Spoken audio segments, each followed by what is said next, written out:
राहुल गांधी भारत जोड़ो न्याय यात्रा के 14वें दिन पहुंचे बिहार। किशनगंज में राहुल ने बीजेपी पर साधा निशाना। कहा, देश में आरएसएस भाजपा की विचारधारा ने हिंसा और नफरत फैलाई।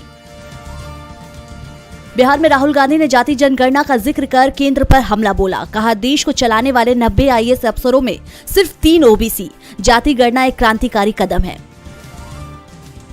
केंद्रीय मंत्री शांतनु ठाकुर का 7 दिनों के भीतर देश में सीए लागू करने का दावा। लिखित में दी गारंटी। कहा, सीए को लागू करने के लिए मुख्यमंत्री से बात करने की जरूरत नहीं, ये केंद्र सरकार का मुद्दा है। शिवसेना यूबीटी ने अपने मुखपत्र सामना में नीतीश कुमार की तीखी आलोचना। लेख में लिखा गया, नीतीश कुमार ने ही भाजपा विरोधी ताकतों को इकट्ठा किया और खुद बीजेपी के साथ चले गए। मराठा आरक्षण पर शिंदे सरकार में 2 फाड़। ओबीसी समाज के समर्थक में विधायक सांसदों का घेराव करेंगे मंत्री छगन भुजबल।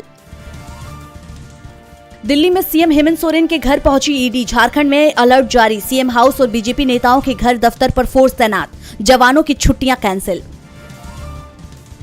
दल बदल कानून पर पूर्ण विचार के लिए बनेगी समिति। मुंबई में लोकसभा अध्यक्ष ओम बिरला ने की घोषणा। महाराष्ट्र विधानसभा स्पीकर राहुल नार्वेकर होंगे इसके अध्यक्ष। परीक्षा पे चर्चा में पीएम मोदी ने दिया छात्रों को मंत्र। कहा, निर्णायक बनने की डाले आदत, कंफ्यूजन में रहने से बचे। हरियाणा में एक्टिव मोड में दिखी आप। केजरीवाल ने विधानसभा चुनाव के मद्देनजर हरियाणा की सभी सीटों पर उम्मीदवार उतारने की घोषणा। लोकसभा में आप विपक्ष गठबंधन के साथ लड़ेगी। एनसीपी अजीत पवार गुट के विधायकों की अयोग्यता पर फैसले लेने की समय अवधि 15 फरवरी तक बढ़ी। सुप्रीम कोर्ट ने दी मंजूरी। उत्तर कोरिया ने किया क्रूज मिसाइल का सफल परीक्षण। 1 हफ्ते में 2 टेस्ट से बढ़ी सरगर्मी। नई पनडुब्बी लॉन्च क्रूज मिसाइल से आएगी कोरियाई नौसेना के परमाणु हथियार में तेजी। मैक्रो की भारत यात्रा के बाद चीन का बड़ा बयान। जिनपिंग बोले, हम फ्रांस के साथ रिश्ते मजबूत करना चाहते हैं। हमारे संबंध 60 साल पुराने। हुती विद्रोहियों के हमले पर शिप कैप्टन बोले, उम्मीद छोड़ दी थी। कहा, भारतीय नौसेना ने आग बुझाने के लिए पूरी ताकत लगा दी।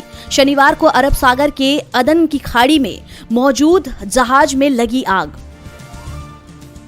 पाकिस्तान में इमरान की पार्टी पीटीआई पर लग सकता है बैन। साइफर और हिंसा केस में फैसला किसी भी वक्त। ऐसा हुआ तो नवाज शरीफ को मिलेगा वॉकओवर।